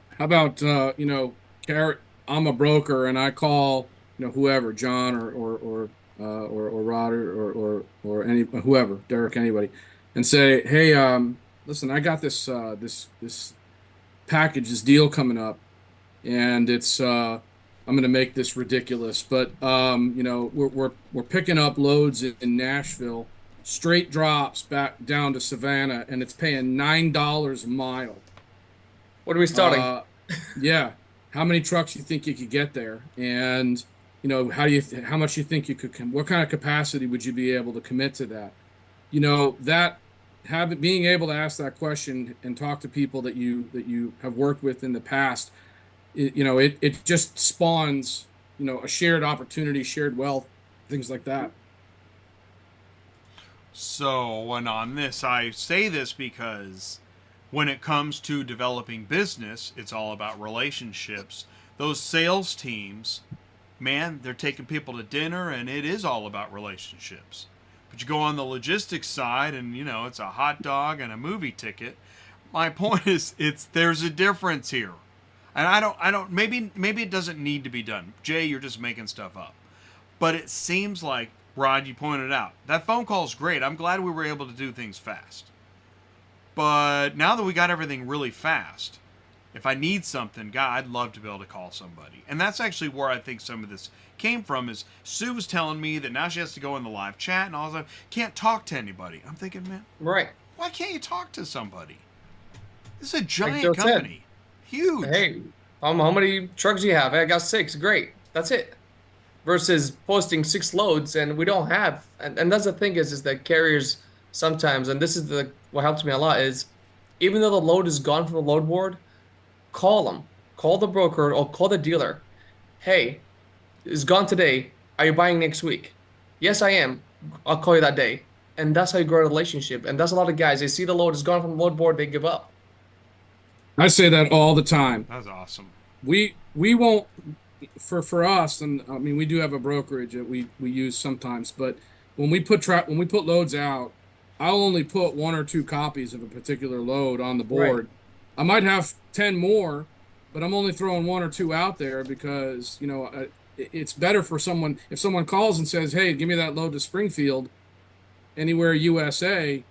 Well, I don't have that one, but here's another one just like it. And you never know. From that conversation, you get to know them, and next thing you know, they're probably on the other side of the country. But what are you doing after you get empty in Springfield? Do you got plans? Oh, you need something else to do? Well, it just so happens I have this load going from Springfield carriers to Lincoln. Okay. You got to communicate because I think we give you too much secrets today. Wow. Yeah. And I talked to Christopher about that the other day. I said, Christopher, you got to get to the point where you're not calling them every day, where they're calling you. And it takes a while to get to that point, but it does happen, So. Oh, I love it. I'm going to tell Sue. We don't have a show Thursday, so we'll have to wait a week. But do you have any more of those? Come on, Terry, give him one. Do you have any more of those? And what was the other one? Got anything when I get there? Where are you going when you're done? Just talk. That's it. I know, but the reason I'm saying it like this, because this isn't known. You know what's known out there? I'll do it for $50 less. Everybody seems to know that one. You know who's my best sales guy in Tampa? You won't believe it. The tow truck guy that I use to move things around. Sometimes he subhauls for us, but now when he has extra work that he doesn't want to handle going out of state, he calls us. Hey, I got this customer on to move cars to XYZ. Great, send it over. Sometimes that guy he gives me full loads. 18 cars, 27 cars. One guy with a tow truck. But again, it's about relationships. We stay in contact with him. We give him the work when we can, and we keep him busy whenever we have that freight. That's all about relationships. Relationships and business development, knowing what to say. And loyalty. And this is where I'm trying to bring this to the next level. Right? Because just likes and smiling isn't going to get it.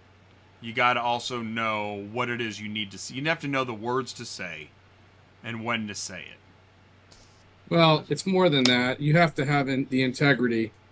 When the customer has to believe the words you say, or else you're going nowhere. Integrity is really important. It's huge. All right. How do you establish integrity? There's no fast way to do that. No. You got to start like anybody else. Just don't give them that call. See, what happened was they don't like to hear that. If something happens, you call the client first, whether it's a dealer or OEM. Hey, we got delays, and this is the plan that we have. Don't call them afterward. There's a transparency. It's better to get ahead of it. Right. Yeah, don't get caught in a lie, whatever you do. It all it takes is one time and you're out. Yeah. And the thing is, you could be out with Joe, and Joe will tell Derick, and Derick's like, I got to back up on this carrier because did the same with Joe and John and so forth. So the word goes around pretty quick. It's a huge market that we're in, but we're extremely small community. Agree. So is that now, okay, let's talk about owner-operators. Is there a high turnover of owner-operators, even though there's many? I mean, what does that look like? I think that's something Sue and I are always trying to understand, because it seems like there's high turnover of MC numbers. Brian Riker knows some of this. But it depends on what type of owner-operator we're talking about. You got some of these companies out here that are brokers that are turning their drivers into owner-operators. Okay, so they're owner-operators, but they're running their trucks. So there's a whole different. It's a lot different. A lot of your owner-operators too are doing POVs. They're doing dealer work. They're not doing OEM work. I think he's talking about more standalone companies, maybe guys that have their own authority. Correct. Right, but I like where John's headed, because I do want to ask this question. If brokers are getting more of the OEM work, aren't more owner-operators, as I'm talking about, moving more OEM cars than they would if it was going to the asset heavy? Yes. Right now they are. Yep. So then maybe that's something to bring up with the owner, the OEM, as they, see the enticement of the broker. Okay. If you like having more random owner operators trying to move your car for the very first time, then you definitely have an alternate route here. Once you put it on the load board, there's anybody's going to call on it. That's the problem. Gas money. Gas money. So now a new car, finished vehicle logistics, has turned into gas money? In some markets, yes. Whoa.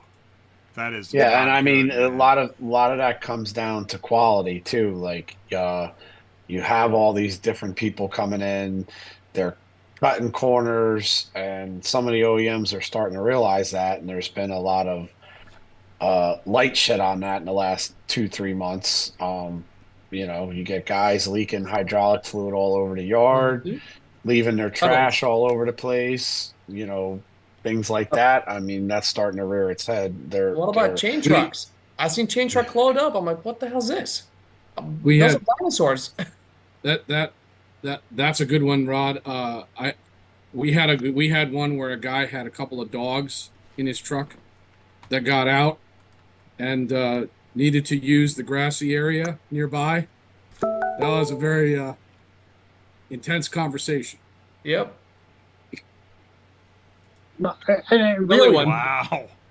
and the biggest problem too is that it's the insurance. I mean, these people claim the car, the company will claim the car, and then they give it to somebody else. And there's no way in the world the broker knows who's got that vehicle on their truck. There's just no we see it all the time. We see people coming to pick up, and I say to myself, I'll call and I'll say, wait a minute, this isn't the person that claimed the car. We're not giving them the car. And I think it happens more than anybody knows, but they're just a friend, somebody, and the company that's claiming the car has insurance and everything, but it's going on somebody else's truck. We've been seeing about nearly almost 1 to 2, but definitely every month we're getting a notification from Silver Dispatch. Hey, this person is flagged for double brokerage. Double brokerage. I mean, I've had probably 2 in the past 30 days. So double brokerage, excuse me, it's definitely increased a lot. And again, that's where I go back to the AI, because it's with the platforms just book, accept the loads and move on. I didn't talk to that person. And most of the time they call you and say, hey, I'm from a transport company. None of us ever call somebody and said we're from a transport company. We say, hey, I'm from Hamil, I'm from Midwestern, and so forth. We company names. And the first question I ask is, what color of your truck? And the pause goes. Like, we all know what the color trucks are, the ones dispatched to the load. If not, give you 2 seconds, or the name of the driver. And 90% of the time, they don't. They don't know. And some people claimed, I asked them, they had, I think, 3 central accounts. And I was like, why do you have 3 central accounts? And they said, oh, we're huge. I'm like, bigger than RPM? Like, why do you have 3? 1, 2, 3. So it's stuff like that. It's just, you never know who's showing up to pick up the freight, and that's why now when I get registered as a subhauler with the big fleets, I mean, I get some question asked. I'm like, I didn't even know those questions about myself, but I'm like, hey, good job. Dude, that's awesome. I'm smelling a top 5 reasons why an OEM might want to reconsider and stay with an asset heavy. Because you just came up with several reasons why. I mean, that it can get pretty out of control. Now, I'm saying these things because, again, I'm hearing all sides, and there's pros and cons to everything. But when I see the brokers are getting in so well that there's now other brokers trying to hedge in on brokers, it's pretty wild to watch. Meanwhile, yeah. I think they're fighting between each other a lot. They are now, aren't they? And they're competing like you wouldn't believe. Yeah, and the way you know that is the word acquisition. There we go. Right? And there it is. I said it. That's how you know. We're going to see more. I said, I think it was December, we're going to see more acquisitions in the broker space this year. I don't know who, I don't know when, but I know we're going to start seeing more. I don't think we've seen. If things get tighter, I expect to see several more. It's already started.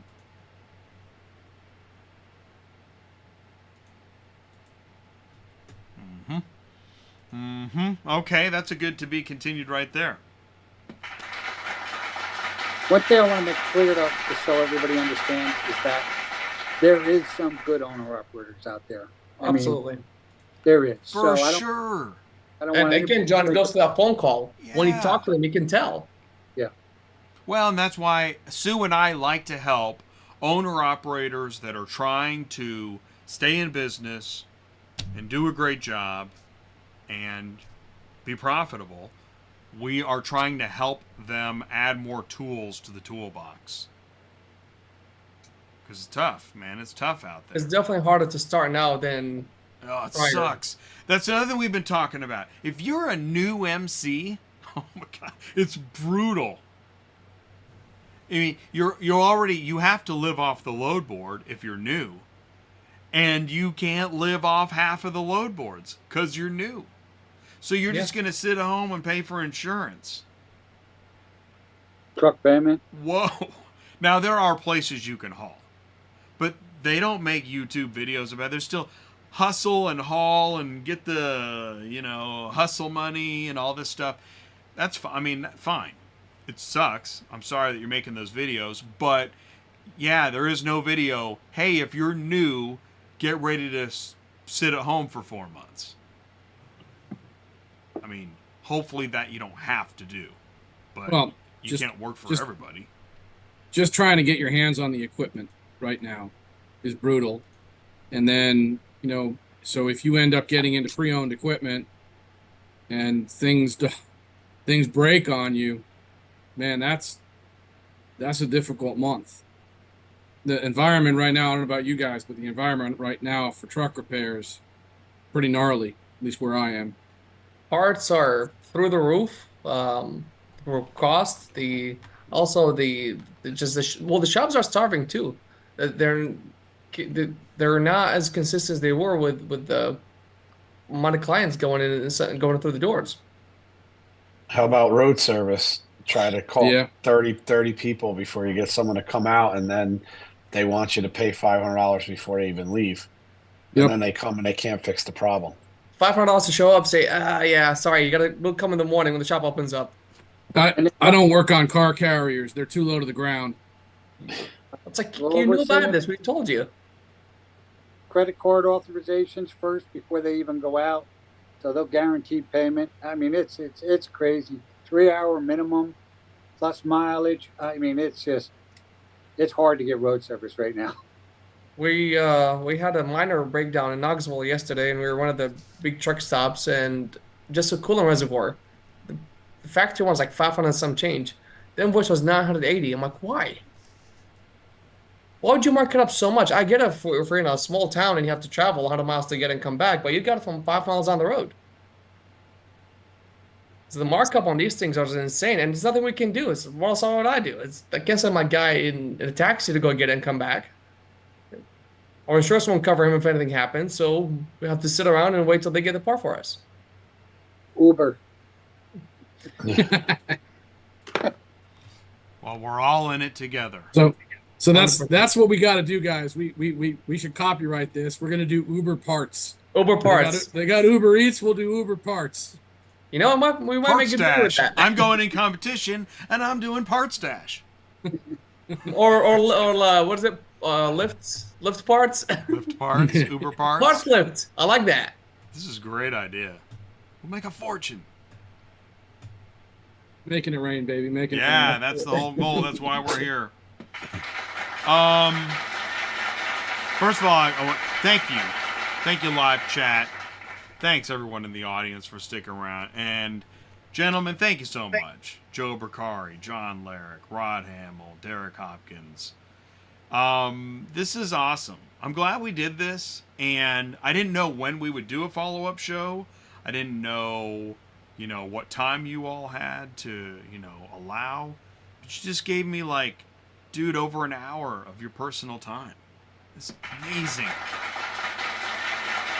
I'd really like Thanks for having us, Jay. Glad to be here. So cool. I am too. I'd like to find out what your listeners, though, if there's any topics that they're interested in that maybe we could hit on for them and maybe answer some of the questions for them. I don't get a lot of the live chat. Let's see if there was anything.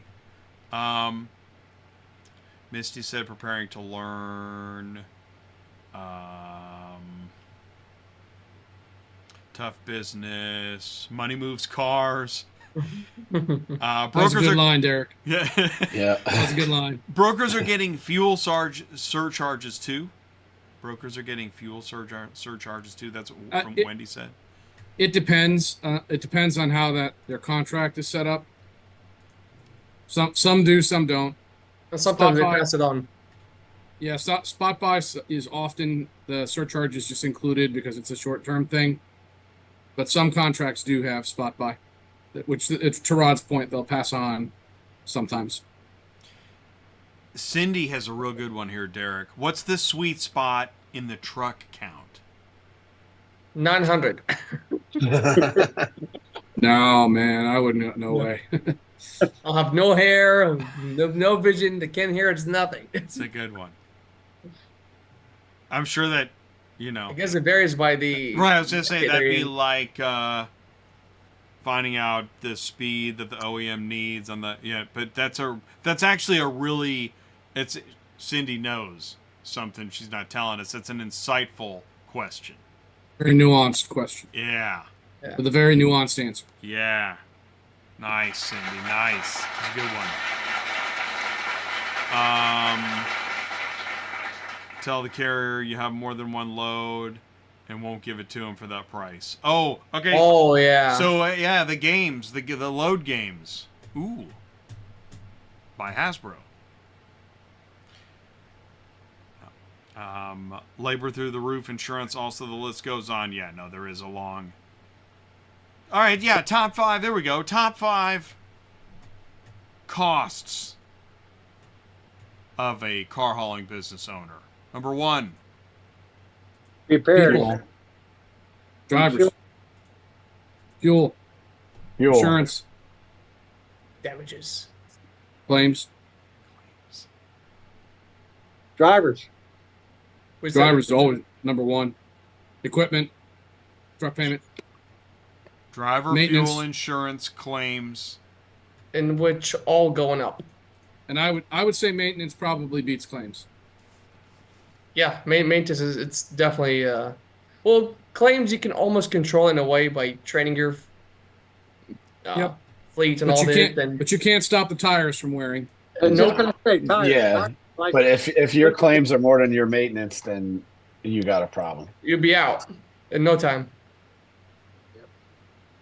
and fuel's going up. But he's noticed fuel's going up every day. It's going up again. Is it? That's yeah.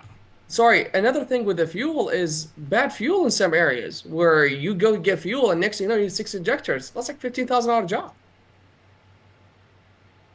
I haven't run it yet, but I know the price of fuel's going up. So there's kind of here's a red flag then. If your claims goes more than your maintenance, you got a problem. Oof. Big problem. Definitely. That's how we look at your KPIs. Yeah, that's a very interesting, simple stat. I mean, in all fairness, I have drivers that go all year with a 0 damage. So it's usually 1 to 2 damage a year of minimal damage. Major, you should be almost down to 0 because with all the new equipment, all the nice trucks, all the technology that the drivers have, and also the carriers would give us the subhaul or even the OEMs. They are aware of what fits on the truck. You can't put a matrix on top of the truck anymore going to the Northeast, and so forth. It's all about how to load the truck as well. So if the driver doesn't know how to load the truck, you got a bigger problem. And if you do the proper training, it's kind of be avoided in a way. But that doesn't. Maybe AI can help us with that. There we go. Right. Some app. How to load a car hauler. I tell you what, and that's where David Ray Jr. is a friend of the show, and he's a tech guy. And I like to get this kind of stuff over to David to see what kind of tech ideas he thinks would be helpful.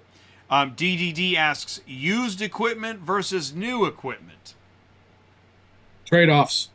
Always trade-offs. So used equipment. So sorry, go ahead, Joe. No, fire away. Yep, it all depends on who you're buying it from. If they kept up with it, it's a gold mine. But if you buy from the wrong person, you'll spend nearly as what you paid for a new one. So can you get the Carfax on a trailer? Yeah. Good luck. Carfax on a trailer. Who does maintenance on trailer? I got your number, John. Oh my God, that's awful. I wish. No, we know. Derek's done it. I've done it. We know that when you buy a new truck now, you got to make sure you get the extended warranty, everything, because, I mean, you put a Cummins motor in one of these trucks, it's $45,000. It's ridiculous. You know, it's just, and they're not holding up. I mean, it's crazy what's going on with the trucks right now with the repairs. I just bought 2 Cummins motors. Yeah. They're disposable I- nowadays. Y- It's Well, Even the new ones DDD's though, you get them and there's so many, there's bugs in them. I mean, I don't know. Every new truck we bought, I think this year we had to go back to the dealer for something before it hit the road. Um, like Rod said, if you're going to buy used equipment, if you know who you're buying it from and they have a good maintenance program and they fix things on it, then you're in good shape. But if you buy one of these trucks that had 30 drivers in it and the person was yep. skipping on maintenance here and there, you're going to have nothing but a nightmare after that. So I always say, like, you're going to pay, whether it's a truck payment, repair payments, or the federal tax, you're going to pay one of the three. So decide what you want to do. Last I checked, you could write off some of the depreciation on interest, as opposed to you can't write off any bit of your truck repair, Right.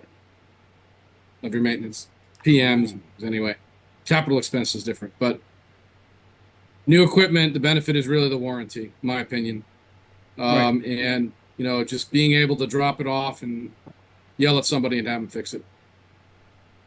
Even though it might take 3 months, but Yeah. yeah, that's man. So that's the downside of new is you could have a long wait time. It depends. It depends. It varies by the dealer too. We know that Yeah, parts. Go ahead. We just pay out of pocket to get some things fixed sometimes before we go to the dealer, because it might be there for 5 days when we can be moving that day if we just fix it. pay for it ourselves, fix it. Money moves cars. Money move cars. I said That should be a .com. new thing on your shirt now. I don't know if the .com is available or not, but if it was, it got bought in the last hour. Am I going to get royalties on that? I know, right? I love domains, but You I got should. plenty. I was taught that lesson 15 years ago, probably. Someone told me that. Money moves cars. Like that. So great. That was good, DDD. Yeah, DDD is a mechanic, former diesel mechanic, ran a few shops. And so, this is what I was going to say is parts were really a problem, 2022, 2021? 21. Yeah. Okay. 2021. How are parts now in 2024? I don't think it's an issue lately. Not as bad. We've had some bad now. It's changing. It's On not the newer one ones, thing. yeah. It's not one thing. National back order is still a thing in certain things, wiring harnesses and stuff like that. Wiring harnesses, right. So those spare trucks. Those ships are Okay. still off Long Beach. They've been there for years. Yeah, I don't know. I don't know where Right. that stuff comes from, or if it's how it's made, or how it does any of that. But yeah, there are still national back orders on certain things.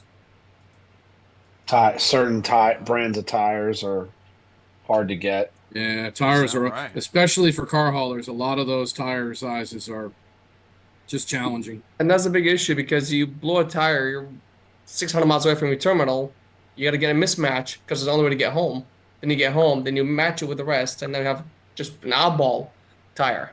Yeah, you Because got a tire with nothing to do with it. right. Tires, road service, it's another thing. Road service is awful. We have a Michelin account, but it's hard because, you blow a steer tire, you'll be lucky if you find it.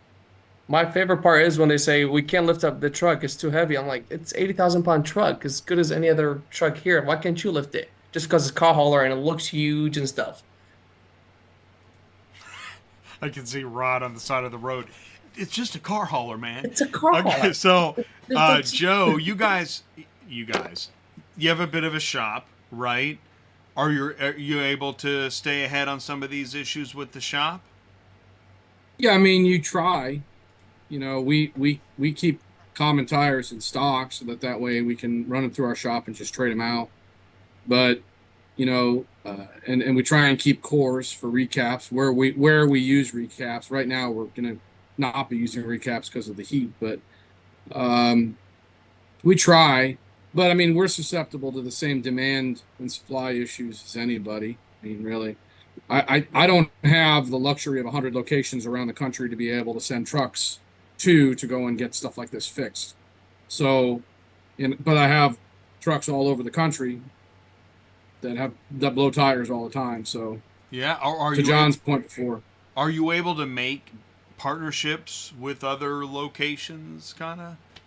no, not with other trucking companies, No. but we do business with other distributors and stuff like that.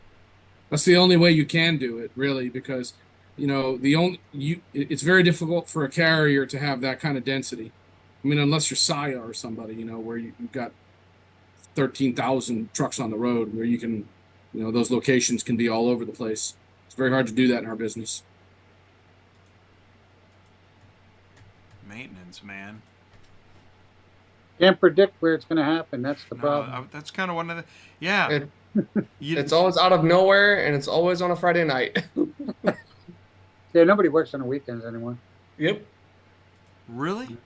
Mm-mm. Awful. Nobody. Really? Oh God, that's terrible. But I think, in fairness and defense, a lot of shops are struggling to keep technicians. That is So- correct. They just Yeah. can't staff. It's just it's a headcount issue as much as anything. That is a real thing, isn't it? It's Oh, yeah. definitely a real thing. I've had it said to me. We'd get you in if we had a mechanic here, but we don't have, we're short staffed. Why don't more? I mean, this is probably a philosophical question, but why don't more, folks that are considering getting into trucking, getting into being a mechanic? It's harder to work on trucks, I guess, nowadays. Which is interesting. It all starts in the colleges. The guidance counselors are setting them up to go to college, to be a business person. They're not sending them to school to be a mechanic. That too. Everybody's on your own business. Start your own business. So And it's interesting you say that, because I think I've noticed at the high school some amount of trade talk, right? To go learn a trade. But maybe it's still not what it could be. Maybe it's, I don't know. They need to promote it more. They need to promote, blue collar workers. We need more of them. and also another thing is, what we get charged for road call versus what they're taking home, it's nowhere near. They don't make the money that I think they should earn. I mean, they're risking their life on the side of the road, 2 o'clock in the morning, replacing a tire.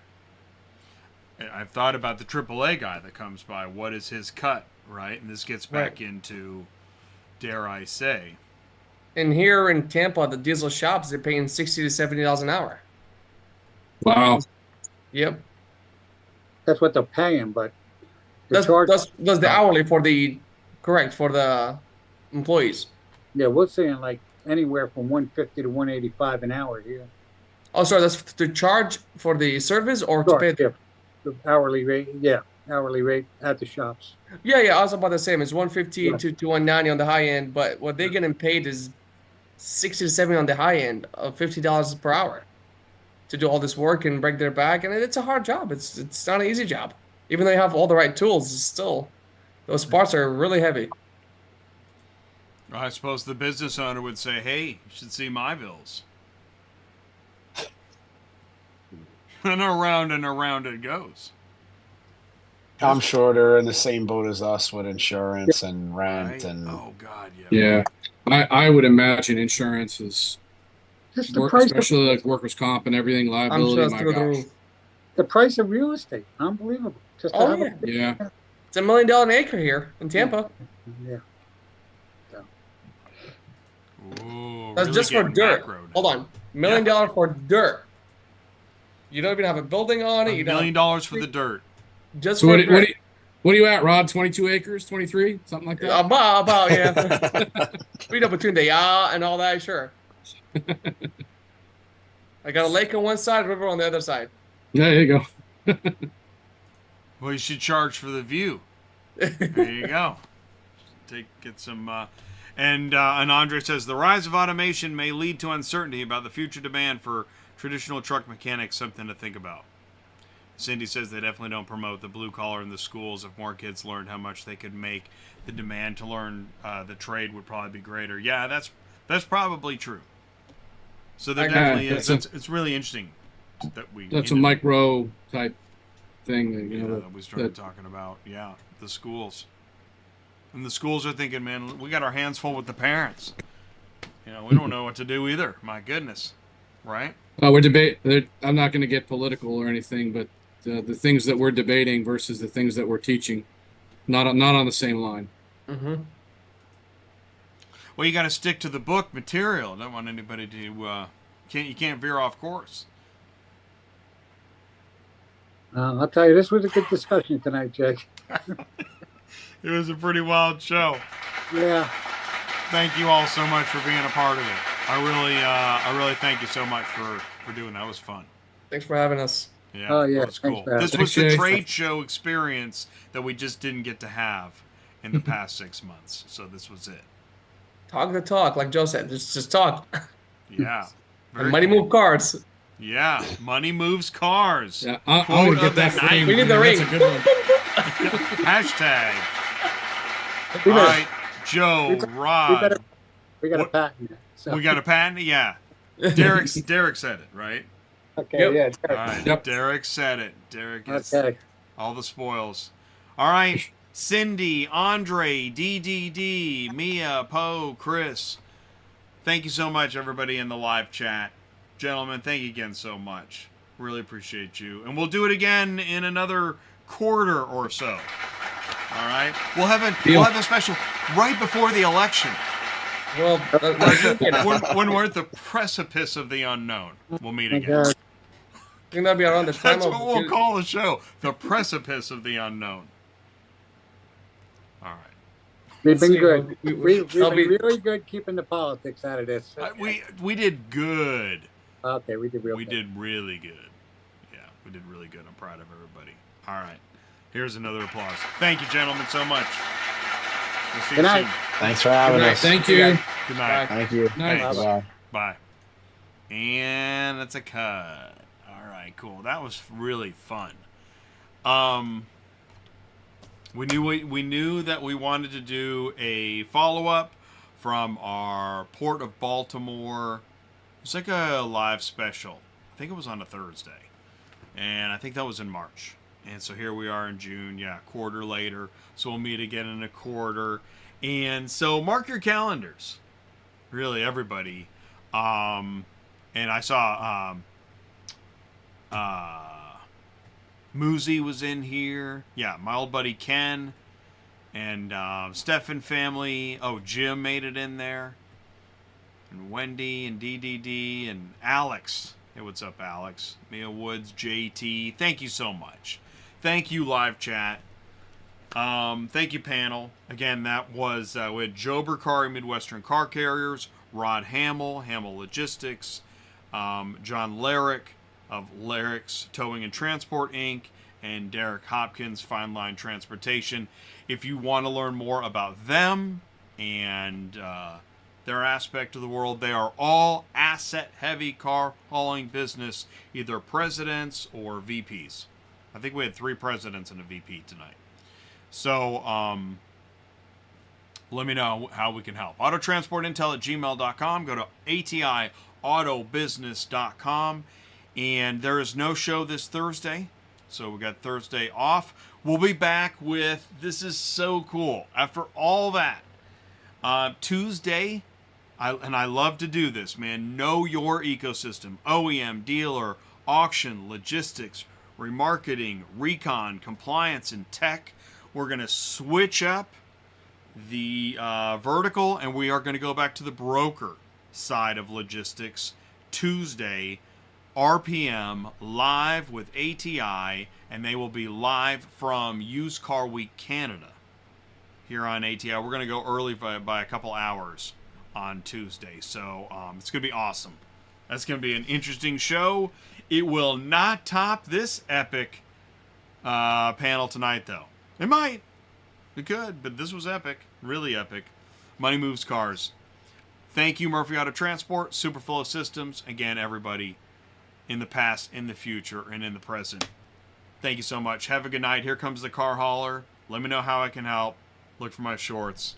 We'll see you soon. Thanks. Good night.